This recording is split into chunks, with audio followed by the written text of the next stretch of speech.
Pues hoy también venimos a crecer, no en números, sino en espíritu, en este caso. Vamos a seguir con nuestra serie de predicaciones acerca del Evangelio de Juan. Y bueno, antes de nada, vamos a orar para poner este tiempo en manos del Señor, ¿sí? Sí, Señor, te damos gracias, Padre, por este día. Agradecemos, Señor, tu gracia para con nosotros, Señor, tu misericordia. Y gracias, Padre, porque la Iglesia, una vez más, pues vuelve a estar llena. Gracias, Señor, por las bendiciones que tú nos das cada día, porque son mayores que las pruebas y que las atribulaciones, Señor. Ponemos, Señor, este tiempo en tus manos para que tu Espíritu esté aquí con nosotros, nos dé entendimiento para poder recibir tu mensaje, Señor, correctamente y poder aplicarlo a nuestras vidas, Señor. Lo ponemos, Señor, en tus manos. Bendícenos en esta mañana, Padre. En tu nombre, amén. Bueno, pues vamos a empezar. No vamos a empezar no vamos a empezar leyendo el pasaje, sino que vamos a empezar con una adivinanza, ¿vale? Os voy a... He echado mano de ChatGPT, de la famosa inteligencia artificial, para elaborar esta adivinanza. A ver cuántos sois capaces de acertar, ¿vale? Dice, soy una serpiente de piedra y tierra. Cruzo montañas sin miedo y sin guerra. No tengo principio ni tengo final. Me hicieron los hombres para proteger su hogar. Venga, va. ¿Quién se anima a intentar adivinar? Voy a volver a repetirla, ¿vale? Soy una serpiente de piedra y tierra. Cruzo montañas sin miedo y sin guerra. No tengo principio ni tengo final. Me hicieron los hombres para proteger su hogar. Cordilleras. Bueno, va por ahí la cosa, pero no son cordilleras, no. La muralla china. Joder, este hombre es, vamos, joder. Pues sí, Aritz, efectivamente. Casi, Berenice. Pues sí, Aritz, efectivamente. Bueno, pues muchos diréis, joder, pero ¿qué tiene que ver la muralla china, no? Con el Evangelio de Juan. Pues obviamente no tiene relación directa, pero bueno, vamos a ver qué relación tiene, ¿no? La muralla china es una de las 7 maravillas del mundo, del mundo moderno. Aunque se construyó hace muchísimos años, la muralla china, pues en 2007 se reconoció como una de las 7 maravillas del mundo, ¿vale? Tiene mogollón de kilómetros, creo que son 23.000 kilómetros de longitud, es súper alta, es difícil de franquear. Y hay algo que no todo el mundo sabe, es quién la construyó o quién mandó construirla. Ayer estábamos paseando por San Sebastián y me pregunta mi suegro, ¿quién ha construido la Catedral del Buen Pastor? No tengo ni idea. Pues tampoco sabemos, muchos, no sabemos quién construyó la muralla china o quién mandó construirla, ¿no? Pues fue el primer emperador chino, allá por el año 200 antes de Cristo. Estamos hablando de hace unos cuantos años, ¿eh? De antes de Cristo, efectivamente. Antes de que Cristo naciese, el primer imperio chino China en su momento no se llamaba China, pero digamos el primer emperador que se llamaba, los que nos vean que saben hablar chino, que me perdonen la pronunciación, Qin Shi Huang, ¿vale? Ese era el nombre del primer emperador chino. No, eso mucho antes, Martín. No me suena que fuera... La India sí, pero China yo diría que no. Y menos en aquel entonces. Y este hombre, Qin Shi Huang, el primer emperador chino, mandó construir esta muralla. ¿Por qué? Porque tenía miedo. Tenía miedo a los posibles adversarios, ¿no? Que pudieran querer invadir su tierra, que pudieran querer saquear sus tierras o sus ganados, sus cultivos. Y este hombre, el imperio chino en aquel entonces era el más poderoso de la tierra prácticamente. Tenía mogollón de armamento, tenía riquezas, Y este hombre, el emperador, era el que tenía todo eso a su disposición. Tenía bajo su mando a millones de personas que podía él mandar. En este caso lo que hacía era mandar expediciones a explorar nuevas tierras para conseguir acaparar más todavía, ¿no? No era suficiente lo que tenía, sino que él quería más. Y dentro de todo lo que tenía algo, que era el miedo a la muerte. Todos tenemos en algún momento miedo a la muerte, ¿no? Es una de las cosas que no hay nada en esta tierra que nos pueda librar de ella. Pues este hombre, como humano que era, también tenía miedo a la muerte. Entonces lo que hacía era buscar la inmortalidad. Quería, de alguna forma, encontrar cuál era la solución a la inmortalidad. Pues, de todos los recursos que tenía, los empleaba para buscar alargar su vida, para buscar la inmortalidad, la juventud eterna. Por supuesto que es imposible, y lo vamos a ver hoy, Martín. Y este hombre mandaba expediciones a buscar esos supuestos sabios inmortales, que se suponía que existían, para encontrar la respuesta a esa vida eterna, ¿no? A esa juventud eterna. Y estuvo explorando mogollón. Dedicó toda su vida prácticamente a encontrarlo. Y, de hecho, es curioso, es, como se dice, irónico, vivió solo 49 años. ¿Por qué? Porque trataba de, a través de pociones o de cosas que se tomaba, alargar su vida. Pero eso lo último que hizo fue acortarla. ¿Por qué? Porque muchas de esas pociones tenían mercurio, tenían otras cosas que son nocivas para nosotros, ¿no? Pues vemos que este hombre, a pesar de tener tantos recursos y buscar por sus propios medios alcanzar algo que no estaba a su alcance, no lo consiguió. En cambio, en el pasaje que vamos a ver hoy, vemos todo lo contrario, ¿no? Que nosotros, aunque no tengamos nada, podemos alcanzar esa vida eterna. No hablamos de la vida eterna terrenal o corporal, sino la vida eterna espiritual. Así que vamos a empezar leyendo el pasaje de hoy, que es un pasaje que muchos lo hemos leído ya, a todos nos sonará, incluso a aquellos que no han leído la Biblia, que es la alimentación de los 5.000. Vamos a leerlo primero en euskera y luego lo leemos en castellano. Está en Juan 6, del 1 al 15.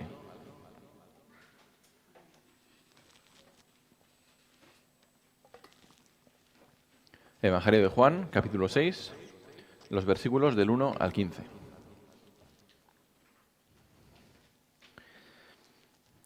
Vamos a leerlo en euskera. Handik alde batera, Galilea edo Tiberiades aintziraz, beste aldera joan zen Jesus.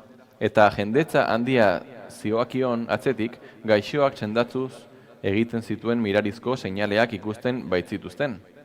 Jesus mendira igo eta han eseri zen bere ikasleekin. Hurbil zen Paskoa juduen jai nagusia.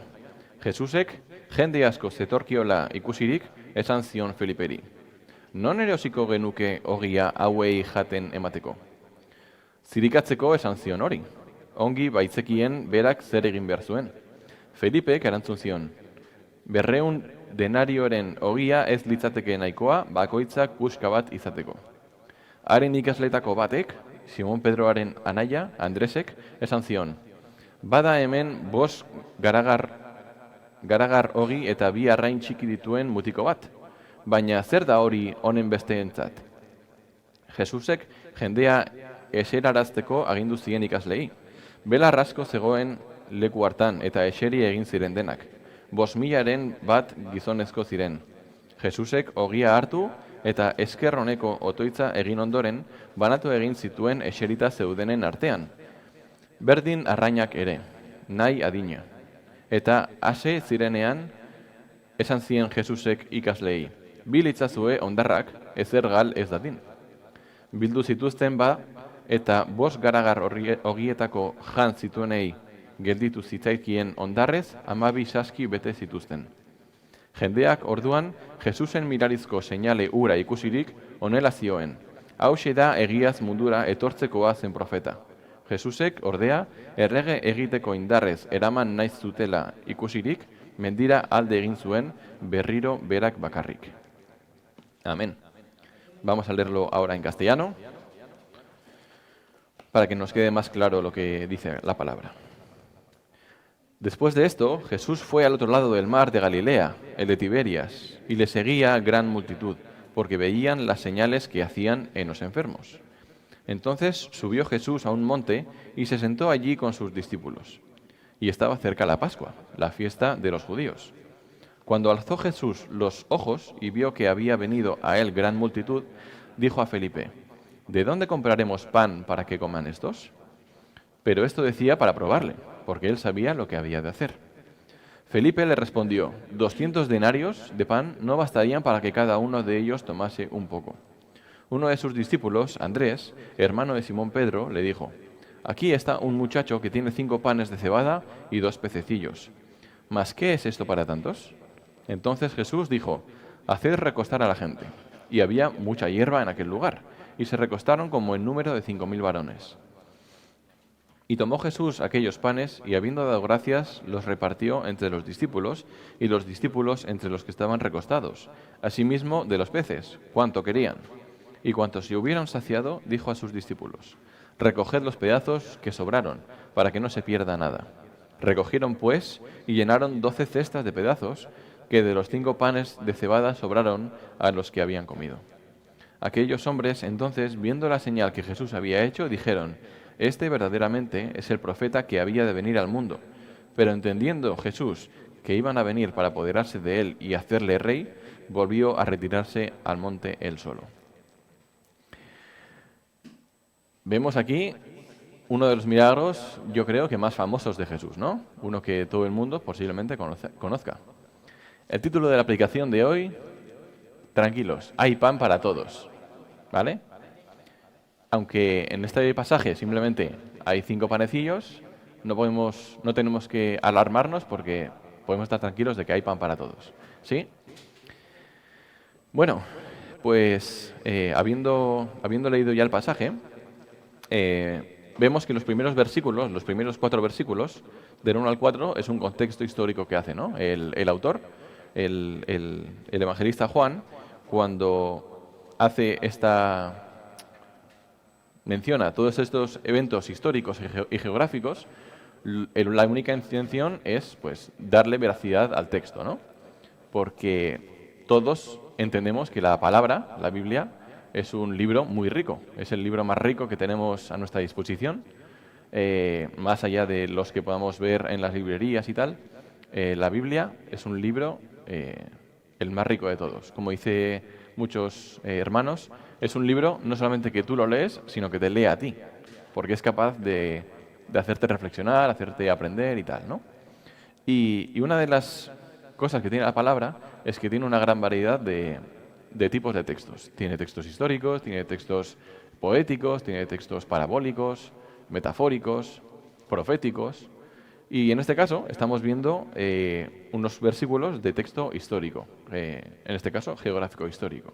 Lo único que hacen estos versículos es dar veracidad al texto diciendo que, pues mira, esto sucedió en tal fecha, porque nos dice que está hablando que estaba cerca de la Pascua, y ocurrió en tal lugar. En este caso nos está diciendo que está en el mar de Galilea, ¿vale? ¿Y esto por qué lo dice? Porque claro, a nosotros a día de hoy no es que nos importe, no tenga un impacto tan fuerte en nosotros el conocer dónde sucedió o cuándo sucedió esto, sino simplemente pues el milagro como tal, ¿no? Pero recordemos que este texto fue escrito en el siglo I, para los que en ese momento vivían en ese lugar, ¿no? Y el hecho de conocer dónde había ocurrido y en qué fecha había ocurrido le daba veracidad. ¿Por qué? Porque había todas estas personas, estas 5000 personas, más de 5000 personas, decían lo mismo, ¿no? Si la palabra dice algo contrario de lo que estas 5000 personas decían, ahí ya podríamos sospechar, ¿no? Pero imagínate que este texto, estos primeros versículos, no están aquí. Podría haber sido totalmente inventado. No habría nadie que pudiera decir que eso sucedió realmente. En cambio, nos está diciendo que hubo más de 5000 personas que estuvieron en ese lugar ese día y que pueden confirmarlo, ¿no? ¿Qué creéis? ¿Que después de este milagro tan espectacular nadie habló del tema? ¿Nadie fue a sus casas o a sus amigos a decirles lo que había pasado? Evidentemente sí. Estos versículos, más allá del contenido bíblico que podamos ver en ellos, lo que hacen es eso, plasmarnos la importancia de la veracidad histórica que tiene la Biblia. No es un libro inventado, no es un libro que 40 autores a lo largo de 1600 años hayan puesto en conjunto, sino que es un libro histórico, un libro real, con vivencias y eventos reales, ¿no? Como el que vemos hoy. Y una de las cosas que responde, bueno, la Biblia, como he dicho antes, es el libro más rico del mundo. Tenemos en ella las respuestas a las preguntas más importantes que todos los nos hacemos, ¿no? Los grandes filósofos, Platón, Aristóteles, han intentado responder preguntas como ¿de dónde venimos? ¿A dónde vamos? ¿Quiénes somos? Todas esas cosas podemos encontrarlas en la palabra. ¿De dónde venimos? Génesis 1, del 1 al 3. ¿Quiénes somos? En toda la palabra somos hijos de Dios, efectivamente. En toda la palabra vemos que Dios también nos habla de nuestra identidad, nos dice quiénes somos. ¿A dónde vamos? Pues depende de lo que decidamos, ¿no? Vamos a un sitio o vamos a otro. Esas son esa es un poco de la riqueza que tiene la palabra. Y en este caso, pues también tiene riqueza, digamos, lo que decíamos, histórica. Más allá de los textos históricos que vemos en el pasaje, seguimos adelante, en los siguientes versículos del 5 al 9, vemos una fe probada. No solamente vemos un contexto, sino vemos que aquí ya entramos en materia de lo que es el milagro, ¿vale? Imagínate, después de estar Jesús pasando por Betesda, pasando por Samaria y por otros lugares de la región, haciendo milagros, sanando enfermos, sanando paralíticos, y siendo juzgado, como veíamos la semana pasada, ahora llega un momento en el que tiene la posibilidad de demostrar todo su poder, ¿no? Ve que gracias a esas señales, a esos milagros que él había hecho, había una gran multitud que le seguía. Y en este caso, ya se nos dice más adelante, son 5.000 hombres. Otro evangelio, creo que es el de Mateo, dice que son solo hombres, no cuenta a las mujeres ni a los niños. Son solo hombres, 5.000 hombres. Imaginaos la de mujeres y la de niños que también habría. Pues está el Señor Jesús subiendo a un monte con sus discípulos, se gira, ostras tú, madre mía, aquí tengo al Santiago Bernabéu casi.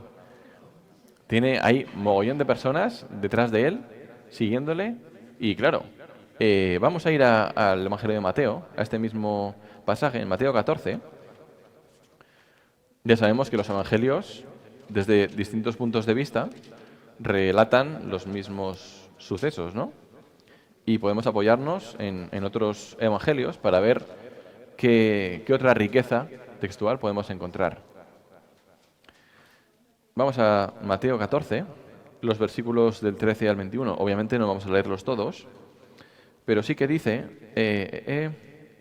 en el versículo 15: Cuando anochecía, se acercaron a él sus discípulos, diciendo: El lugar es desierto y la hora ya pasada. Despide a la multitud para que vayan por las aldeas y compren de comer. Es decir, nos encontramos un momento en el que ya está anocheciendo. Imaginaos que son las 7, las 8 de la noche. Están en un lugar desierto, no hay dónde comprar pan. Claro, esas personas, si las mandabas para su casa, posiblemente tendrían un rato largo de camino hasta sus casas hasta que pudieran comer y tal. Pues claro, en este momento, en este caso, Jesús, en su infinita gracia que Él tiene, como Dios que es, se apiada de los que están ahí y en lugar de mandarlos a su casa, venga, iros, que ya no os quiero aquí, no. Venga, os doy de comer. Pero claro, Él no tiene con qué darles, efectivamente. Él no tiene nada para darles a los demás. Aunque, por supuesto, como es Dios, Él podría hacer un chasquido de dedos y inmediatamente todo el mundo tendría su arroz con pollo y todo listo para comer, ¿no? Pero no es el caso, no es el caso. En este caso, vemos que lo que hace Jesús se gira y le pregunta a uno de sus discípulos, a Felipe. Le dice: Felipe, ¿cómo alimentamos a todos estos? Y Felipe, ¿qué le dice? Felipe, como cada uno de nosotros, respondería seguramente. Yo me identifico mucho con Felipe en este caso. Le respondo desde mi punto de vista humano, ¿no? Que trato de buscar una solución rápida, como trato de buscar una salida, ¿no? Al problema. Le dice, pues ni siquiera 200 denarios, que imagino que sería mucho dinero, serían suficientes para que cada uno de ellos pueda comer. Claro, ahí Felipe, como digo, está respondiendo desde una perspectiva humana. Simplemente está dando su punto de vista. Pero lo que el Señor quiere, en este caso, es aprobar su fe. Lo dice aquí el siguiente versículo, ¿no? En Juan, otra vez estamos en Juan 6, el versículo 6. Dice, esto decía para probarle, porque él sabía lo que había de hacer. Es decir, Jesús ya sabía lo que él tenía que hacer, ¿no? Pero aún así le pregunta a Felipe, oye Felipe, ¿qué podemos hacer para darles de comer a todos estos? Felipe, pues trata de buscar la solución por sus propios medios, pero eso no es lo que el Señor quería. Aquí el Señor Jesús está probando la fe de Felipe y eso también lo hace con cada uno de nosotros a diario. Nos pone en situaciones y nos pregunta cosas. Oye, ¿cómo puedes salir de esta situación? Ah, pues mira, yo creo que tal, tal, tal. Oye, tengo una deuda, ¿cómo puedo salir de aquí? Pues mira, puedo conseguir ahorrando más, no sé qué, no sé cuánto. Tal. Por supuesto que sí. Pero aunque nosotros tenemos que poner, por supuesto, nuestra parte, tenemos que poner todo nuestro empeño para resolver ese problema, no es lo primero que tenemos que hacer. Lo primero que tenemos que hacer es lo que hizo el muchacho, y en este caso el discípulo Andrés, ¿no? En los siguientes versículos, que dice, el muchacho, efectivamente, el versículo 9. Aquí está un muchacho que tiene 5 panes de cebada y 2 pececillos. ¿Mas qué es esto para tantos? Perdón, el versículo 8 y el 9. Uno de sus discípulos, Andrés, hermano de Simón Pedro, le dijo, aquí hay un muchacho que tiene 5 panes de cebada y 2 pececillos. ¿Mas qué es esto para tantos? Este muchacho, aunque no tiene nombre, también es un ejemplo para cada uno de nosotros. ¿Por qué? Si solamente dio 5 panes y 2 peces. Porque él sabía que, aun no teniendo nada, si lo ponía en manos del Señor, ya era todo lo que necesitaba hacer, ¿no? A veces pensamos que tenemos que tratar de resolver nosotros mismos el problema o tratar de buscar una solución a nuestros problemas por nuestra propia cuenta, ¿no? Pero lo primero que tenemos que hacer es dejarlo todo en manos del Señor, como lo hizo aquí este muchacho. No seamos como Qin Shi Huang, el primer emperador chino, que aunque tengamos todo el mundo a nuestro alcance, tratemos de buscar la vía eterna por nuestras propias fuerzas. Si no seamos como este muchacho, que aun no teniendo nada, aun teniendo simplemente 5 panes y 2 peces, sabía que lo más sabio, lo que tenía que hacer, era dejarlo en manos del Señor para que Él actuase, ¿no? Él sabía que con esos 5 panes y 2 peces no iba a ser capaz de alimentar a 5.000 personas. Posiblemente esos alimentos eran simplemente pues para saciar el hambre de su familia, de sus padres, de él, no sé, algo así. Porque no creo que 5 panes y 2 peces den para mucho, la verdad. Pero desde luego no dan para alimentar a 5.000 personas. Y claro, Jesús en ese momento estaba expectante de ver qué era lo que le respondían sus discípulos. Y Andrés vino con esto, ¿no? Andrés le dijo, pues mira, aquí hay un muchacho que tiene estos pocos recursos. Pero, aunque sean pocos, él los ofrece. Él los pone a tu disposición para que tú hagas con ellos lo que creas conveniente. Esto me recuerda mucho a otro pasaje de la palabra, que es el de la viuda y las 2 blancas. No importa, a Dios no le importa cuánto nosotros pongamos cada mes o cada día o cada semana en la bolsita de las ofrendas. Eso no le importa a Él. Lo que le importa es el corazón con el que lo hacemos. Ya sean 2 blancas, ya sean 2 euros, ya sean 1 céntimo, como si es ofrendar en nuevo local. Eso al Señor no le importa la cantidad, le importa el deseo con el que uno lo hace, ¿no? Y lo mismo vemos aquí. La actitud con la que este muchacho se acerca donde Jesús y le ofrece eso poco que tiene, pero que sabe que lo está dando todo para él, ¿sí? Eso es lo que vemos en estos versículos. Seguimos adelante y en los siguientes versículos, del 10 al 13, vemos el poder demostrado de Jesús, el poder que Jesús demuestra que Él tiene, ¿sí? Entonces Jesús dijo, haced recostar a la gente. Y había mucha hierba en aquel lugar, y se recostaron como en número de 5.000 varones. Y tomó Jesús aquellos panes, y habiendo dado gracias, los repartió entre los discípulos, y los discípulos entre los que estaban recostados, asimismo de los peces, cuanto querían. Y cuando se hubieron saciado, dijo a sus discípulos, recoged los pedazos que sobraron para que no se pierda nada. Recogieron, pues, y llenaron 12 cestas de pedazos que de los 5 panes de cebada sobraron a los que habían comido. Es decir, Jesús, con lo poco que este muchacho le dio, le sobraron 12 canastas de alimento. O sea, no había suficiente y ahora sobra. Eso es algo que solamente el Señor puede hacer. Eso es algo que solamente Dios, en su omnipotencia, es capaz de hacer. Porque a mí lo que siempre me ha asombrado de este milagro es que escapa a mi razón, escapa a mi entendimiento, y es que cómo Dios fue capaz de transformar algo tan pequeñito, que tenía tan poco, en algo que sobreabundase, ¿no? ¿Cómo lo hizo? No lo entiendo.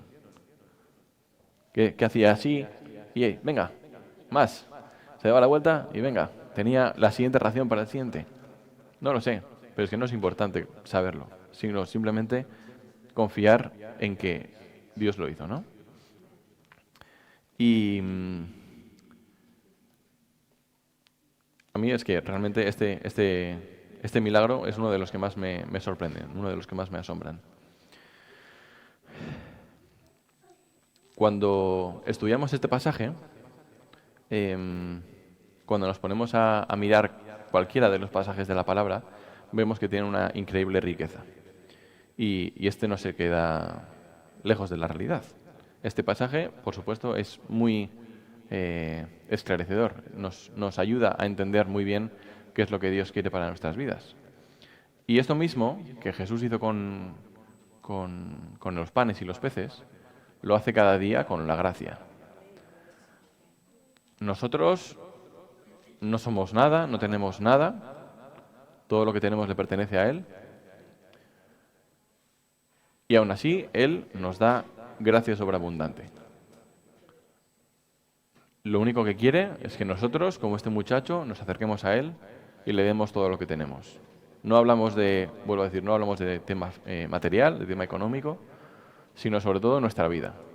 Que le demos todo aquello que tenemos, lo que más importa para nosotros. Porque por mucho dinero que tengamos, seguro que eso no es lo más importante que tenemos. Por muchos ceros que tengamos en la cuenta del banco, seguro que hay cosas mucho más importantes para nosotros, ¿no? La familia, nuestros hijos, nuestros padres, nuestra salud. Eso es lo que Dios quiere que le demos, todo aquello que tenemos. Y confiemos en Él, en que si le dejamos todo a Él, Él es bueno y es justo para utilizarlo.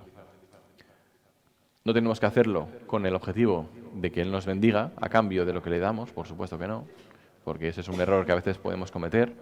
Yo le doy a Dios para que me bendiga. No, así no funciona el juego.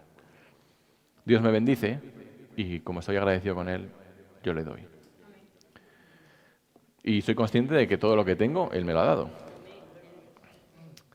Y aquí, en estos versículos, del 10 al 13, vemos cómo Jesús, en su omnipotencia, en su naturaleza divina, que es Dios, decide compadecerse de aquellos que están a su alrededor, de esas 5.000 personas, y darles de comer, ¿no? No tenía la obligación de hacerlo, no tenía la responsabilidad de hacerlo, pero aún así decide hacerlo, ¿no? Y eso me recuerda al sacrificio en la cruz. Jesús no tenía la obligación de hacerlo, no tenía la necesidad de hacerlo, ni siquiera la responsabilidad. La responsabilidad de estar ahí en la cruz era de cada uno de nosotros. Pero aún así, tal como multiplicó los panes, también multiplicó la gracia, y gracias a esa bondad que Él tiene para con nosotros, somos salvos, ¿no? Por último, en los siguientes versículos, en los últimos 2 versículos, del 14 al 15, vemos la voluntad soberana de Dios. Claro, imaginaos, estos 5.000 hombres, después de ver lo que Jesús había hecho, como yo, que no soy capaz de entenderlo, por la emoción del momento, dicen, ostras, tú, si este es capaz de multiplicar los panes y los peces, ¿qué no va a ser capaz de hacer? ¿Por qué no lo hacemos el rey? Porque, joder, si hay pobreza, este la elimina. Si hay problemas de trabajo, Él genera puestos de trabajo. No va a haber ningún problema si lo tenemos a Él como rey. Y efectivamente, el único rey ejemplar y el único gobernante ejemplar es Jesús. Ninguno de los políticos, por muy brillante que sea, es el político ideal. El único que nos puede gobernar con amor y de manera justa es el Señor Jesús. Y en estos versículos, como vemos, estos hombres, por la emoción del momento, querían hacerlo rey. Pero claro, esa no era la voluntad del Señor para su vida, ¿no? Imaginaos la situación que estaba viviendo Jesús en ese momento. Jesús podía haber dicho, vale, pues que me hagan rey, así no paso por la cruz, así no sufro, así no tengo que pasar por ese mal trago, ¿no?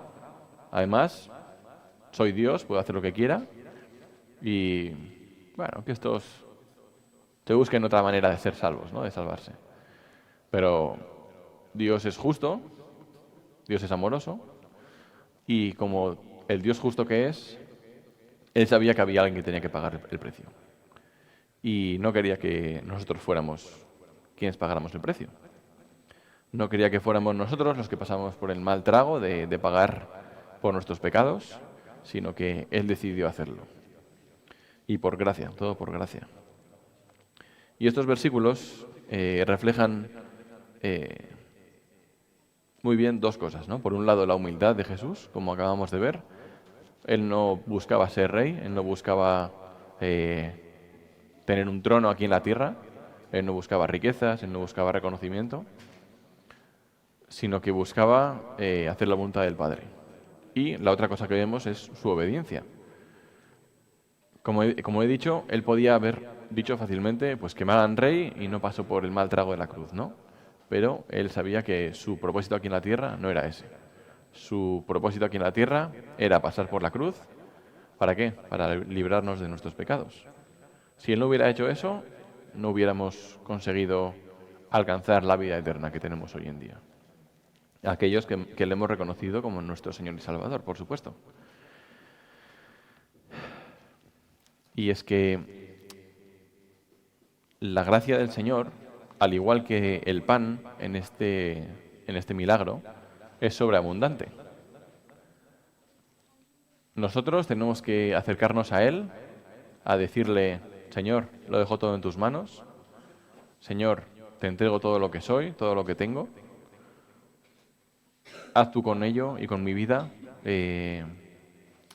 lo que mejor consideres. Lo pongo todo en tus manos.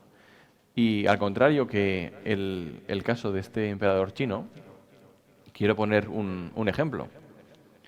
Un ejemplo que conozco, que me emociono ya. Pero no voy a decir nombres porque seguro que si se dan cuenta, me echan la bronca luego.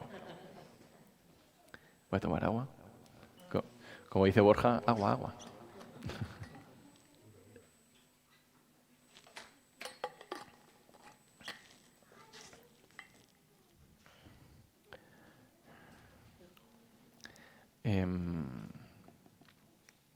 No es que no quiera decirlo, sino que tengo que buscar las fuerzas para hacerlo. Hay un matrimonio que conozco que en su momento lo tenía todo. Tenía una buena familia, tenía un buen trabajo, tenía estabilidad, tenía al Señor. Y al contrario que este emperador chino, decidieron dejarlo todo para seguir al Señor. ¿Tienes Kleenex? Decidieron dejarlo todo para seguir al Señor. Es que recasco, Yoncho. Ay.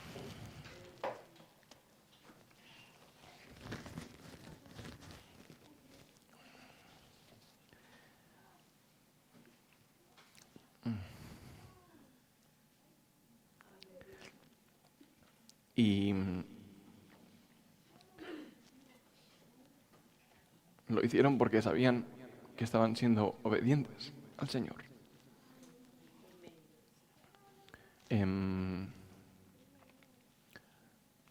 dejaron su orgullo, fueron humildes, dependieron del Señor.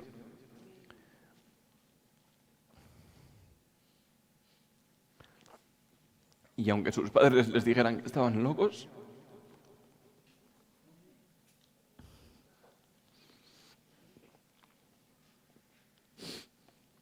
ellos confiaron en el Señor y en que lo que estaban haciendo era lo que el Señor les decía.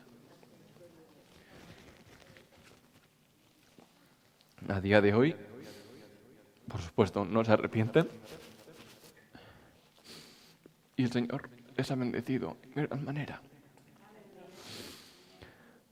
Bueno, ya está. Ya. A lo que quiero llegar es que este matrimonio del que os hablo fueron obedientes y dejaron delante del Señor todo lo que tenían, como lo hizo este muchacho, y no trataron de buscar la solución por sus propias fuerzas, no trataron de encontrar ellos mismos la solución, sino que dependieron del Señor en todo, ¿no? Y eso el Señor lo ha utilizado para bien hasta el día de hoy. Y gracias a ellos, sus hijos, sus nietos y muchas otras personas han sido bendecidas. Pero bueno, no nos quedemos con el ejemplo del que os acabo de hablar, sino con la lección que este pasaje nos quiere señalar, que es el de que dejemos todo en manos del Señor, ¿sí?